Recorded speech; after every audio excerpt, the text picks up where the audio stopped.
Oke, kali ini kita bakal bahas sesuatu yang luar biasa. Kita akan menyelami sejarah modern Bolivia yang penuh gejolak. Ini adalah sebuah kisah yang sangat kuat tentang perjuangan tanpa henti sebuah bangsa dalam mencari jati diri dan ya, masa depannya. Coba deh kita pikirin apa yang terjadi kalau kesabaran sebuah bangsa itu benar-benar habis. Pertanyaan universal ini ternyata jadi benang merah dari keseluruhan cerita luar biasa yang akan kita telusuri bareng-bareng. Dan percayalah, sejarah Bolivia itu memberikan salah satu jawaban yang paling dramatis, paling nyata untuk pertanyaan tadi. Oke, kita mulai dari bagian pertama cerita ini ya. Kita mundur sedikit ke pertengahan abad ke-20. Saat itu benih-benih konflik di Bolivia tuh udah mateng banget dan ya siap meledak kapan saja. Coba lihat ini deh, ini adalah inti masalahnya. Sebuah kontradiksi yang luar biasa. Di satu sisi, Bolivia itu negara yang kaya raya akan sumber daya alam. Tapi di sisi lain, mayoritas rakyatnya hidup dalam kemiskinan. Sementara itu cuma segelintir elit yang menikmati semua kekayaan itu. Ini kan resep sempurna untuk sebuah ledakan sosial. Dan benar saja, ketidakadilan yang terus menumpuk itu akhirnya memicu perubahan besar. Sebuah momen di mana rakyat memutuskan, cukup, kami akan ambil alih nasib kami sendiri. Di awal tahun 1950-an, terjadilah salah satu peristiwa paling menentukan dalam sejarah bangsa ini. Dan yang keren dari revolusi ini adalah, ini bukan revolusi yang dipimpin jenderal atau politisi elit. Bukan, ini dipimpin oleh kekuatan rakyat itu sendiri, para penambang, petani, dan komunitas pribumi yang suaranya selama ini selalu dibungkam. Dan hasilnya, wow, perubahannya benar-benar radikal. Sistem tanah yang gak adil dirombak total, hak pilih diberikan untuk semua orang tanpa terkecuali, dan yang paling penting, negara mengambil kembali kendali atas sumber daya alamnya. Tujuannya jelas, bongkar struktur lama yang kolonial dan bangun sistem baru yang jauh lebih adil untuk semua. Tapi sayangnya, harapan yang lahir dari revolusi ini nggak bertahan lama. Perubahan besar ini tentu saja dapat perlawanan sengit, dan Bolivia pun terjerumus ke dalam periode ketidakstabilan yang sangat panjang. Politik Bolivia di masa-masa ini tuh persis kayak jungkat-jungkit kekuasaan.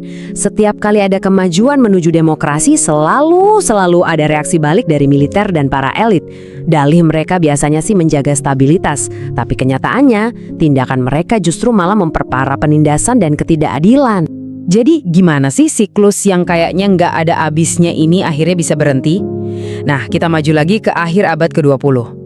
Setelah puluhan tahun pergolakan, rakyat sekali lagi bangkit menjadi kekuatan utama perubahan. Apa pemicunya kali ini? Jawabannya, krisis ekonomi yang parah banget. Kebijakan-kebijakan yang keras seperti privatisasi sumber daya publik, bahkan air minum sekalipun, itu berdampak langsung ke kehidupan rakyat miskin.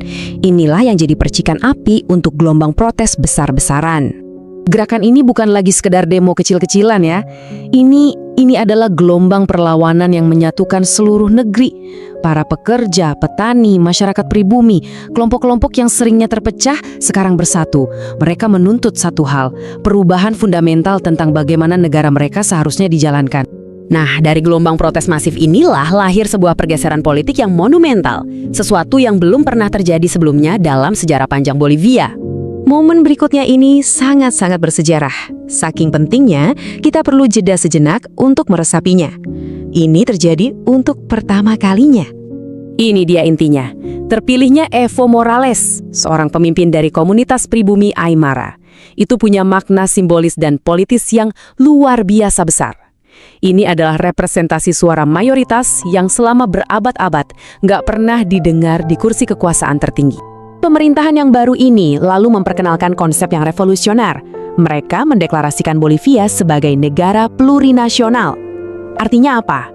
Artinya, mereka secara resmi mengakui kalau keragaman etnis dan budaya dengan 36 bahasa resmi itu bukanlah masalah, tapi justru fondasi kekuatan bangsa itu sendiri. Oke, sekarang kita lihat kondisi hari ini. Meskipun udah banyak banget perubahan yang terjadi, perjuangan Bolivia itu jujur masih jauh dari kata selesai. Tantangan Bolivia modern itu ibarat berjalan di atas tali. Mereka harus bisa menyeimbangkan antara keadilan sosial, stabilitas politik, dan pertumbuhan ekonomi. Gampang? Jelas enggak. Luka-luka dari sejarah panjang penjajahan dan konflik internal itu masih terasa sakit sampai sekarang. Tapi, kalau ada satu hal yang bisa kita simpulkan dari semua ini, itu adalah ketahanan rakyat Bolivia yang luar biasa. Sejarah mereka adalah bukti nyata.